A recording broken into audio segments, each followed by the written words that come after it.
Assalamualaikum warahmatullahi wabarakatuh. Saya Trilutfi Oktavianomi dari kelas A dengan NIM 06101382126061.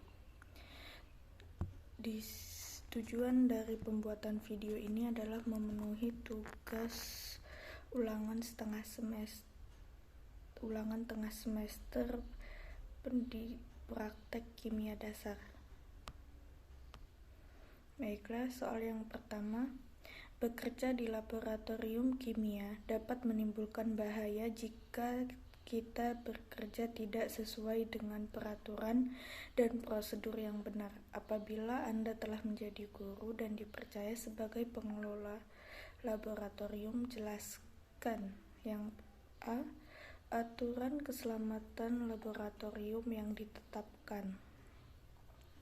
Jika saya telah menjadi guru dan bertanggung jawab mengelola laboratorium, maka saya akan mewajibkan setiap siswa harus mengetahui alat keselamatan standar saat berada di laboratorium, lambang dan bahaya-bahaya dari suatu larutan, dan bagaimana cara penanganan pertama dan juga peralatan untuk pertolongan pertama jika terjadi kecelakaan di laboratorium. Para peserta didik sudah harus membaca dan tahu hal-hal tersebut.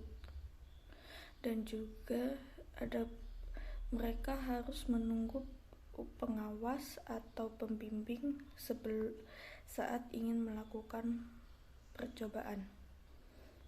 B. Alat keselamatan kerja laboratorium dan fungsinya yang sebaiknya ada di laboratorium.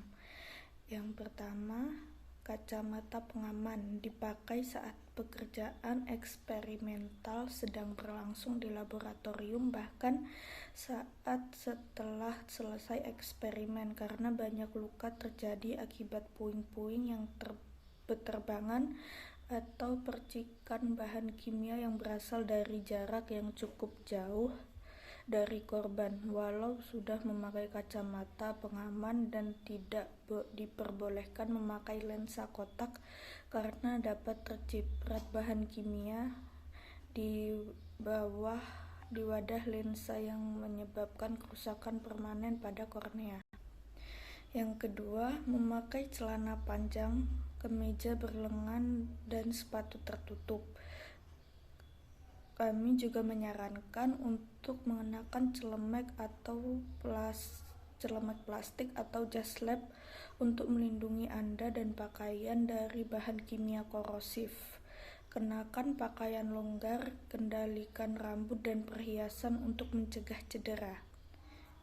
Ketiga, kenakan sarung tangan serta perhatikan juga lokasi peralatan keselamatan seperti pancuran keselamatan, pencuci mata, alat pemadam kebakaran, kotak P3K, serta peralatan pernapasan dan pintu keluar darurat.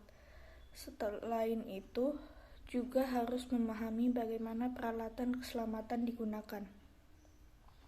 Keempat, setelah peralatan keamanan dan pakaian laboratorium, Anda juga harus menjaga kebersihan di laboratorium, seperti menjaga area buku Anda tetap rapi dan bebas dari tumpahan bahan kimia. Selain itu, bahan kimia yang tumpah juga harus segera dibersihkan. 5. Selain limbah laboratorium harus dibuang dalam wadah yang sesuai dengan peraturan EPA. Cairan yang mudah terbakar harus dibuang dalam botol yang diberi tanda khusus. Jangan pernah di bak cuci. Jangan letakkan bahan apapun di bawah bak cuci karena dapat mengakibatkan tumpahan yang merusak. Jaga agar wastafel dan laboratorium selalu bersih. Soal nomor 2, praktikum kimia dapat dilaksanakan dengan baik jika laboratorium memiliki alat-alat yang memadai. Jelaskan nama, fungsi, dan penyimpanan alat yang diperlukan dalam praktikum. Di sini saya hanya akan menyebutkan beberapa. Yang pertama ada tabung reaksi, digunakan untuk mereaksikan zat, dapat dipanaskan pada nyala api oksidasi. Untuk tabung reaksi dengan gelas bukan borosilikat bersifat tidak tahan panas. Kapasitas yang tersedia ada 5 mili, 10 mili, 14 mili, dan lain-lain. Yang kedua, buret adalah alat laboratorium dari bahan gelas berbentuk silinder yang memiliki garis ukur dan sumbat keran pada bagian bawahnya. Buret digunakan dalam percobaan yang memerlukan presisi seperti pada eksperimen titrasi dengan cara meneteskan sejumlah reagen cairan ke dalam objek wadah dalam gelas di bawahnya. Labu ukur adalah alat gelas dalam laboratorium kimia yang berfungsi dalam pengenceran dan pembuatan larutan kimia, terbentuk dari bahan gelas biasa atau bahan boroksilikat dengan volume sampai dengan 2 liter. Pipet ukur merupakan sebuah alat laboratorium dari kaca dengan bentuk silinder memanjang dengan ujung bawah runcing dan ujung atas terbuka. Pipet tetes terbuat dari gelas yang dilengkapi karet, digunakan untuk mengambil larutan dalam jumlah kecil atau per tetes.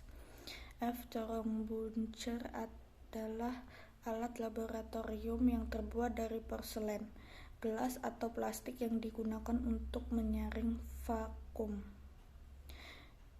Batang pengaduk terbuat dari gelas, digunakan untuk mengaduk larutan atau membantu memindahkan larutan dari satu wadah ke wadah lain. Soal yang ketiga, bahan kimia banyak sekali jumlahnya. Bahan kimia umumnya berbahaya bagi tubuh maupun lingkungan. Bahan kimia seperti H2O2, C10H16, NaOH, C8H14O, CH4O, H2SO4, CH2Cl2, CCl4. Bahan kimia ini dapat dikelompokkan pada beberapa kelompok. Jelaskan simbol-simbol bahaya dari bahan kimia ini serta hal-hal yang harus dilakukan jika terkena bahan kimia berbahaya. Baiklah, jawaban dari soal nomor 3. Yang pertama ada iritan dengan lambang Xi, yang artinya bahan yang dapat menyebabkan iritasi, gatal-gatal, dan dapat menyebabkan luka bakar pada kulit. Yang kedua ada harmful dengan lambang Xn, arti bahan yang dapat merusak kesehatan tubuh bila berkontak langsung dengan tubuh atau melalui inhalasi. Ketiga ada toksik dengan lambang T, yang berarti bahan yang bersifat beracun, dapat menyebabkan sakit serius bahkan kematian bila tertelan atau terhirup. 4. Ada very toxic dengan lambang T+, bahan yang bersifat sangat beracun dan lebih sangat berbahaya bagi kesehatan. Bahan bersifat sangat beracun dan lebih sangat berbahaya bagi kesehatan yang juga dapat menyebabkan sakit kronis bahkan kematian. Kelima ada korosif dengan lambang C, yang berarti bahan yang bersifat korosif, dapat merusak jaringan hidup, dapat menyebabkan iritasi pada kulit, gatal-gatal, dan dapat membuat kulit mengelupas. Yang keenam ada flammable, bahan kimia yang mempunyai titik nyala rendah, mudah terbakar dengan api bunsen, permukaan metal panas, atau loncatan bunga api. Terus ada highly flammable dengan lambang F, mudah terbakar di bawah kondisi atmosferik, biasa atau mempunyai titik nyala rendah atau di bawah 20 derajat Celcius dan mudah terbakar di bawah pengaruh kelembapan. Ada extremely flammable dengan F+, bahan yang sangat mudah terbakar berupa gas dan udara yang membentuk suatu campuran yang bersifat mudah meledak di bawah kondisi normal. Lalu ada eksplosif dengan lambang E, bahan kimia yang mudah meledak dengan adanya panas atau percikan api, gesekan atau benturan. Ada oxidizing dengan lambang O, bahan kimia bersifat pengoksidasi, dapat menyebabkan kebakaran dengan menghasilkan panas saat kontak dengan bahan organik dan bahan bereduksi. Ada dangerous for the environment dengan lambang N, bahan kimia yang bersifat yang bahaya bagi satu atau beberapa komponen lingkungan, dapat menyebabkan kerusakan ekosistem. Lalu ada flammable solid, padatan yang mudah terbakar, dan ada flammable liquid, cairan yang mudah terbakar. Ada flammable gas, simbol pengaman yang digunakan pada tempat penyimpanan material gas yang mudah terbakar.